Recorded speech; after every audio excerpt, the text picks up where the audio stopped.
আচ্ছা, তো আজকে আপনাদের সাথে এক্সট্রিম 125 আরের দুইটা খারাপ দিক নিয়ে কথা বলবো। তার মধ্যে প্রথম খারাপ দিকটা হচ্ছে এই ক্লাস কেবলের এই মাথাটা হচ্ছে এর আগেও একবার ভাঙছিল বা ক্ষয় হয়ে গেছে, যেটাকে বলে অনেকখানি ভাঙছে। তো আমি সেটা চেঞ্জ করছিলাম এবং হিরোর কোনো মডেলের সাথে এই ক্লাস কেবলটা মিল খায় না এবং এর দামও বেশ ভালোই, প্রায় 500 টাকার কাছাকাছি।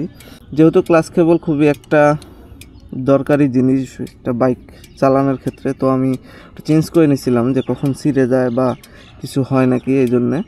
বাট এইটাতেও সেম প্রবলেম হয়েছে। তো আমি যাতে এটা চেঞ্জ করি না, আমি এটা মাত্র ঘুরায় নিয়ে আসলাম মেকার দোকান থেকে। এই জায়গাটা দিয়ে হচ্ছে ভেঙে গেছে, দেখেন এই জায়গাটাতে বের হচ্ছে না, বাট এদিক দিয়ে বের হচ্ছে, যাতে এই জায়গাটা এই জায়গায় সোজাসুজি ভাঙে। আমি এখন দেখব যে এইখানে কি নতুন করে ভাঙে নাকি এই জায়গাটা।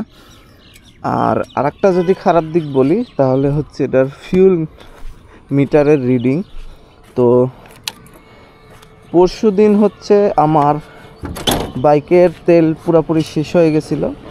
তো আমি হচ্ছে 700 টাকার তেল তুলছিলাম।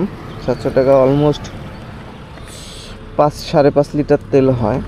তো জাস্ট এক দাগ শো করতেছিল এবং আমি বাইক চালাইছি হচ্ছে তেল তোলার পরে 106 কিলো।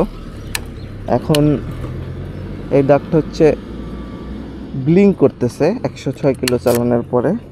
তো এখনও মোটামুটি আমার আইডিয়া 4 লিটারের কাছাকাছি তেল ট্যাঙ্কিতে আছে। বাট প্রবলেমটা হলো